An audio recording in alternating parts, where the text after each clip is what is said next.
Cheers. Great to have you here. We would love to ask you a few questions about the sparkling wine production. Can you tell us how long have you been with the company? What is your role? And then we're going to move on to the questions. Okay, I've been here 18 years now. Started in 2008, and I'm in charge of production. My title is winemaker, but we have our cellar crew and our production crew downstairs. It's a long process with sparkling wine. It takes a lot of handling. Every bottle we're gonna not only ferment in the cellar, but then we're going to tirage it, put it in bottle for the second fermentation, and then we're going to touch it again when it comes around for disgorging, for the final disgorging and dosage. So a lot of times that we handle every single bottle before it's finished. So it takes a pretty big team. Okay, so let's talk about the vineyard influence, particularly climatic influence. Mm-hmm. So if you can explain how climate influenced the style of sparkling wines in California. Well, I can speak to Carneros more than California, because that's where we are. But for Carneros, I think there's two identifiers. The first one is the proximity to the San Pablo Bay. We get the bay effect come in at night. So where we are here in southern Napa, southern Sonoma, we get nice warm grow days, but with the fog and the wind coming in at night, it shuts down photosynthesis, and then the sun comes out and burns off the fog in the morning. So that diurnal, situation between night and day is really ideal for Chardonnay and Pinot Noir, especially for sparkling production. So that's a big one that we have here in Carneros, and this is compared to as you move north in Napa or Sonoma counties. It's very unique to Carneros. And the second would be our soils. We're known in Carneros for our clay soils, but the kind of I guess the how do I say it? The variability is the percentage of clay. So we have everything. Although we are predominantly clay loam here, we have everything from 25-30% clay to up to 70% clay. Okay, so when we're talking about the diurnal change in temperature, we're talking about keeping the acidity, retaining the acidity, which is a backbone of sparkling wines. But that acidity, when you taste the wines, feels slightly different from other sparkling wines from around the world. Why is that? Well, I think that the cool nights with the warm days really keep a very fresh acidity. And we're picking again for acidity, whereas as most sparkling wines are, you get into still wine and you're starting to pick more on sugar content, but we want phenolic development in the grapes, but still retaining that acidity, and I think that carries through all the way to the glass. So how is that different when it comes to viticulture, right? Because you get the phenolic maturity for the sparkling wine, which will be slightly different than for still wines.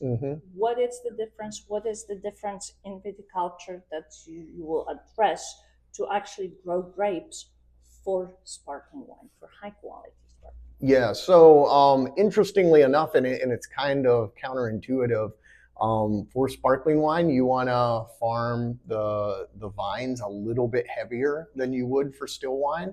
And, you're not going crazy. We're not looking for 10 tons an acre or anything, but right when the sparkling wine is ready, the acids are falling very quickly, the sugars are rising quickly. And so it's really important to maintain that level for a couple of days, long enough to pick. And so you want a little heavier crop load, 4, sometimes as much as 5 tons an acre, just to slow down the maturity. So we have a long enough time in the harvest, period to pick the grapes before they, lose too much acid.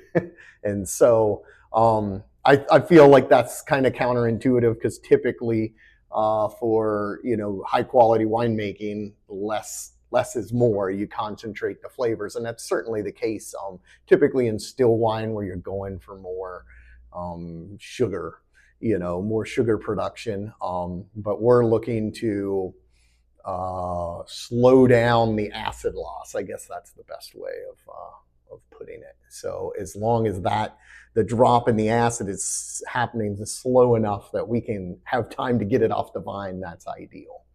So that's probably the biggest viticulture difference for sparkling. So what are the points that you're looking for when you're determining the date of the harvest?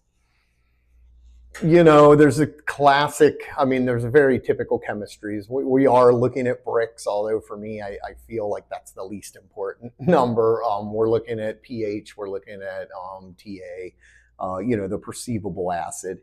And also we're tasting the grapes. We're looking at the canopies in the vineyard. What does that particular block look like?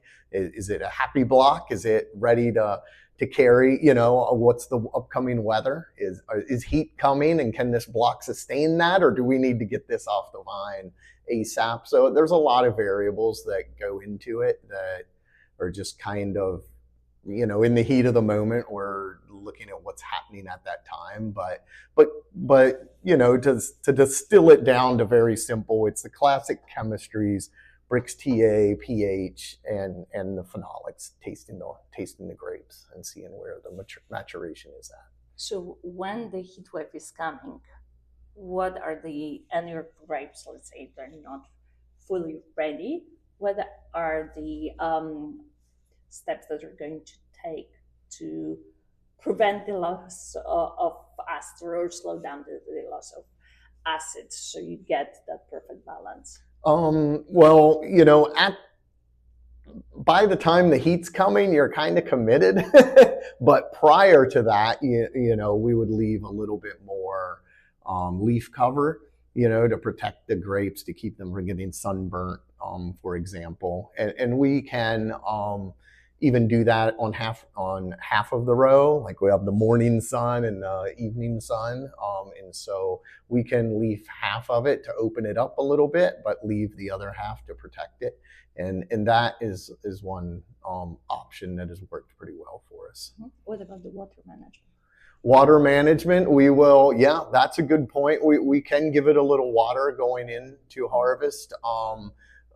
Typically that means we aren't going to be picking it for at least 4 or 5 days. But if we know we're not going to pick it immediately, we can give it some water to get through the heat. That's a very good tool, but with caution, because you don't want to water right before you pick. And why is that? Well, you just balloon up the grapes, and you lose all your beautiful flavors. We just talk about you're getting beach balls in instead of grapes. That's an exaggeration, but it's not. You don't just want a waterlogged berry. You want that concentration of flavors. Well, perfect. Thank you. Yeah, of course.